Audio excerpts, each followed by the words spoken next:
여러분 안녕하세요. 이번 시간에는 석유 사업자가 반드시 지켜야 할 준수사항에 대해 함께 알아보겠습니다. 보통 준수사항이라고 하면 딱딱하고 지루하다, 또 안 지키면 처벌받는다라는 부정적인 느낌이 먼저 떠오르실 텐데요.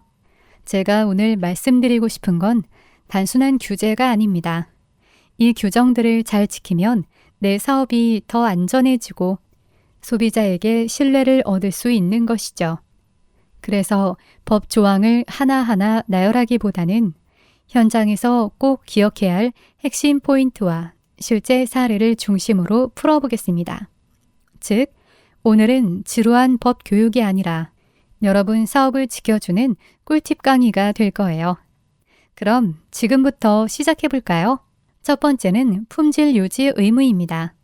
석유사업법 제24조에 따르면 산업통상자원부 장관이 석유 제품의 적정한 품질을 확보하기 위해 기준을 정하고 그 기준은 고시에 모든 사업자가 알 수 있도록 하며 사업자는 반드시 이 기준에 맞게 품질을 유지해야 합니다. 즉, 국가가 기준을 만들고 공개하면 사업자는 그 기준에 따라 관리해야 한다는 것이죠. 비유를 하나 들어보겠습니다. 석유 품질 유지 의무는 냉장고 관리와 비슷합니다. 냉장고에 음식을 넣어두고 그냥 두면 되겠지 하면 금방 상해버리죠. 석유 제품도 마찬가지입니다. 정해진 품질 기준에 맞춰 관리하지 않으면 곧바로 소비자에게 피해가 돌아옵니다.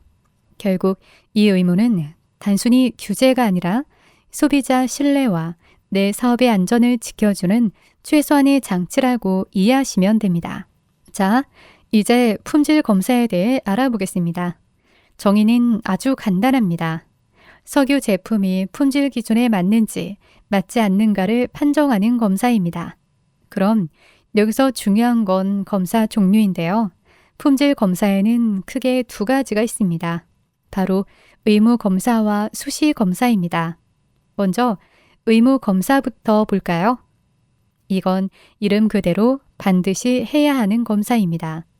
의무 검사의 대상자는 휘발유, 등유, 경유, 용재, 중유, 부생연료유, 석유가스, 아스팔트를 취급하는 석유 정제업자나 부산물인 석유 제품 생산 판매업자입니다.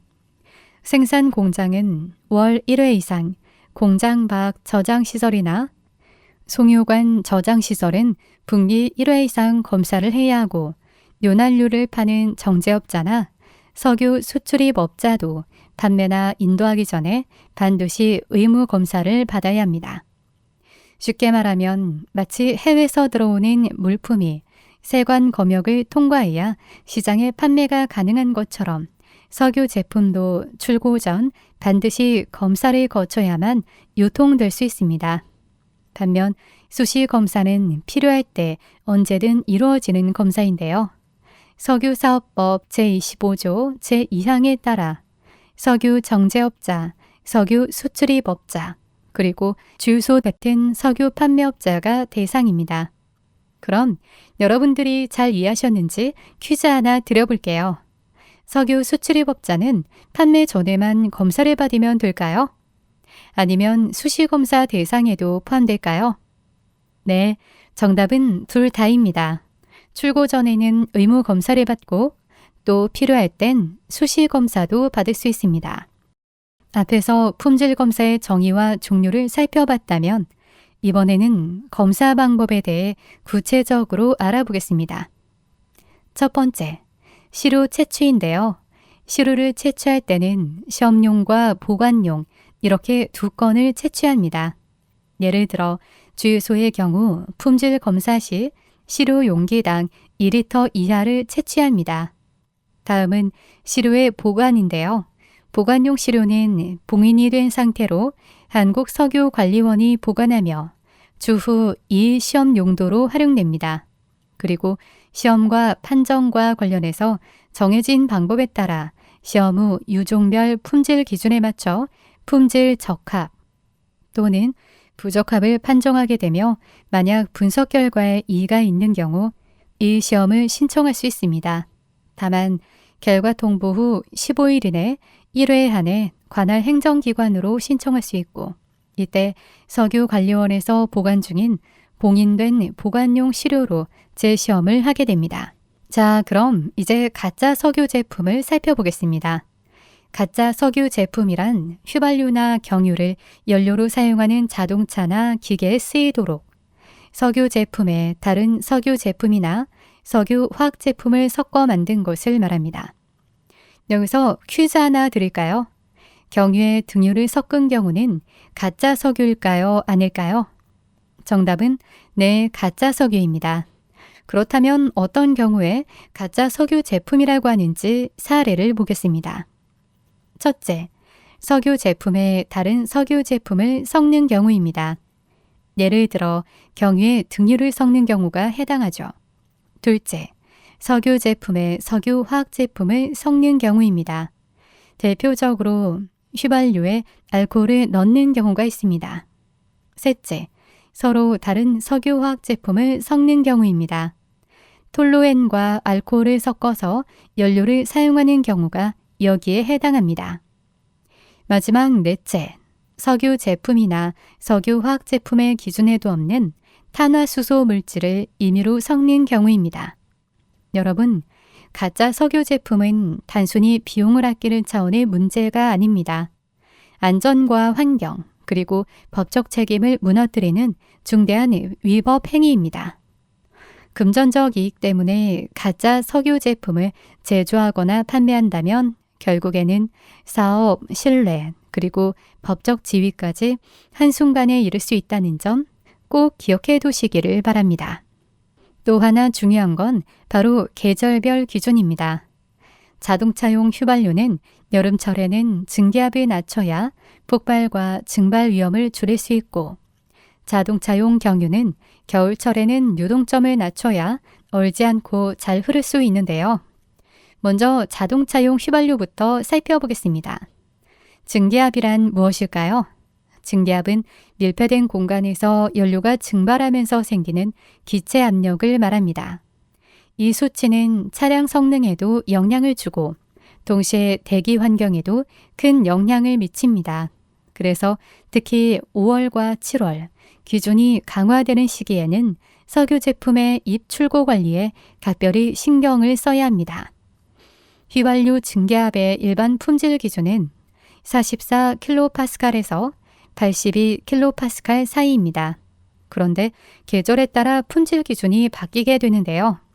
여름철 품질 기준이 시작되는 7월 1일부터 8월 31일까지는 44에서 60kPa로 더 강화되고, 겨울철 품질 기준이 시작되는 10월 1일부터 다음해 4월 30일까지는 44에서 96kPa까지 허용됩니다.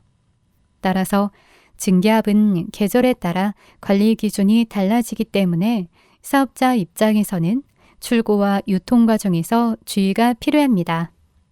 왜냐하면 증기압 관리가 제대로 되지 않으면 여름에는 증발로 인한 폭발과 안전사고 위험이 커지기 때문이죠.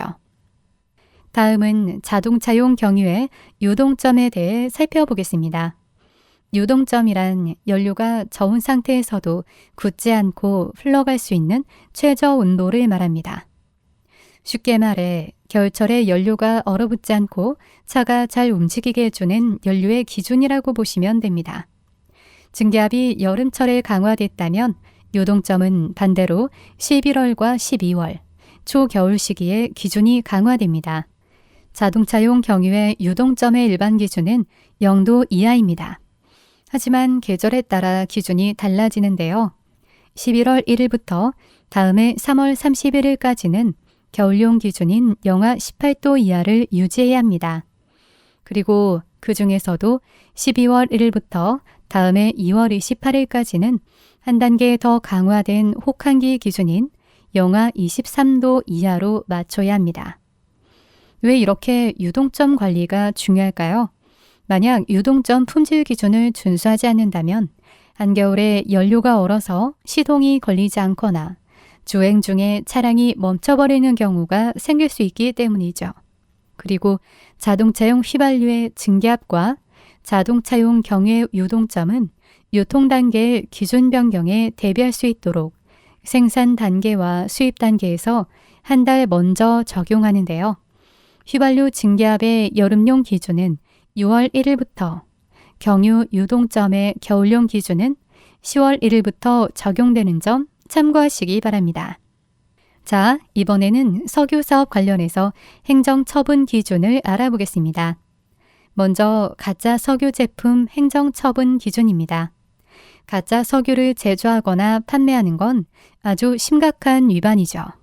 예를 들어 영업시설을 따로 설치하거나 개조해서 가짜 석유를 제조하거나 또는 그런 시설을 빌려서 가짜 석유를 제조할 경우에는 등록이 취소됩니다.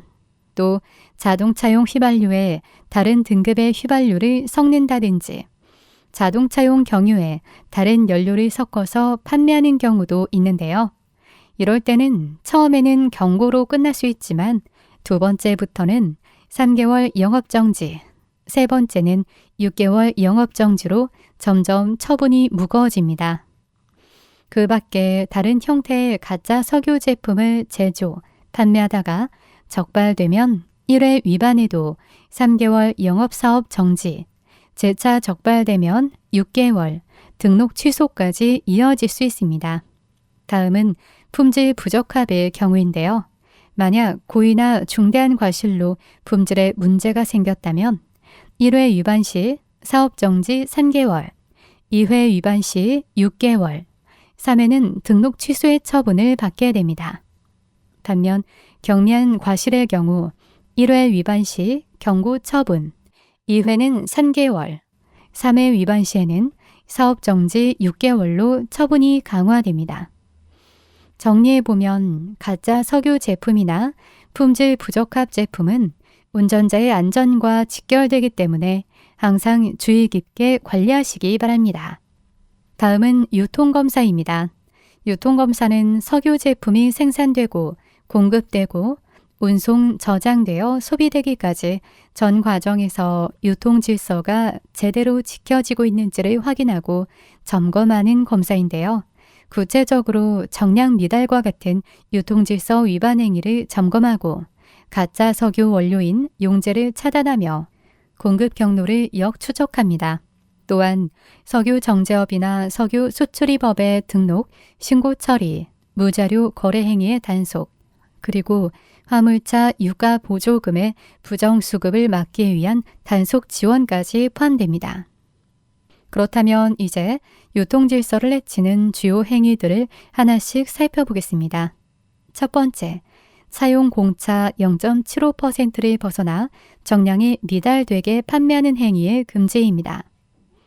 두 번째, 등유 등의 제품을 차량이나 기계연료로 판매하는 행위 역시 허용되지 않습니다. 세 번째, 주유소가 취급할 수 있는 제품은 휘발유, 경유, 등유인데요. 이외의 제품을 취급하는 것도 금지됩니다. 그리고 다른 여러 금지 사항들이 있는데요. 예를 들어 보관 주유, 착지 변경, 이동 판매 차량 적재 용량 초과, 무자료 거래처럼 영업 범위나 방법을 벗어난 행위가 있습니다. 또 송유관의 저장, 운송, 보관 중인 제품을 절취해서 판매하는 행위, 등록된 상호가 아닌 다른 상호를 사용해 석유 제품을 판매하는 행위도 모두 금지됩니다. 다음으로는 수급 보고 의무입니다. 석유 사업자는 사업 현황을 반드시 보고해야 하는 의무가 있습니다. 석유사업법 제38조에 따르면 산업통상자원부 장관, 시도지사 또는 시군구청장은 석유 정제업자나 석유 판매업자 등에게 사업에 대한 보고를 명할 수 있으며 보고를 명할 때는 주 단위, 월 단위 등으로 주기를 정할 수 있다는 법적 근거가 마련되어 있습니다. 그렇다면 실제 보고 주기는 어떻게 될까요? 휘발유, 경유, 등유를 취급하는 일반 대리점과 주유소 석유 판매업자는 한국석유관리원에 매주 화요일마다 보고해야 합니다. 반면 일반 판매소와 휘발유, 경유, 등유 외에 중유를 취급하는 일반 대리점은 수탁법인에 매월 15일까지 보고를 해야 합니다. 즉 수급보고 의무는 석유 시장 질서를 안정적으로 유지하고 유통을 투명하게 관리하기 위한 기본 장치인 것이죠.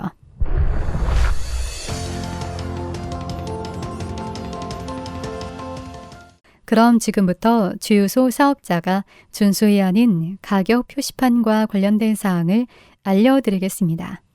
평소 주유소 입구에 설치된 가격 표시판을 자주 보셨을 건데요. 가격 표시판인 주유소마다 형태는 조금씩 다르지만 정상 가격, 할인 가격, 할인율과 같은 가격 정보와 품질 및 서비스 정보 표시로 구성되어 있습니다. 여기서 꼭 기억하셔야 할 점은 가격 표시판에는 석유 제품 광고 표시를 금지하고 있고 내온료나 전광류 표시, 표시 내용의 전멸이나 동영상 표시도 금지되어 있다는 사실입니다. 다음은 가격 표시판의 위치 및 설치 방법에 대해 알아볼 텐데요.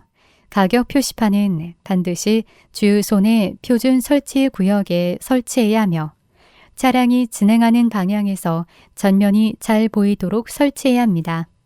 또한 바퀴를 부착해서 이동할 수 있도록 제작되어서는 안 되며 반드시 설치 위치에 고정해야 합니다. 만약 특별한 사유로 설치가 곤란한 경우에는 관계 기관과 상호 협의를 거쳐 설치 위치를 결정하도록 하고 있습니다. 이번에는 면세유 가격 표시판 설치 및 표시 방법에 대해 살펴보겠습니다. 면세유를 판매하는 주유소는 별도의 가격 표시판을 설치해야 하는데요. 이 표시판에는 유종별 정상 가격, 면세액, 그리고 면세유 판매 가격이 반드시 포함되어야 합니다. 또한 유종별, 등급별로 제품명과 가격을 구분해 표시하며 표기 순서는 위로부터 휘발유, 경유, 등유 등으로 표시해야 합니다. 중요한 건 소비자가 쉽게 확인할 수 있도록 사무실 외벽에 설치해야 한다는 점입니다. 이번 강의에서는 석유 제품의 기본 개념부터 가격 표시판까지 다양한 내용들을 살펴봤는데요. 오늘 학습한 내용을 현장에서도 잘 실천해 주시길 부탁드리며 끝까지 집중해 주셔서 감사합니다.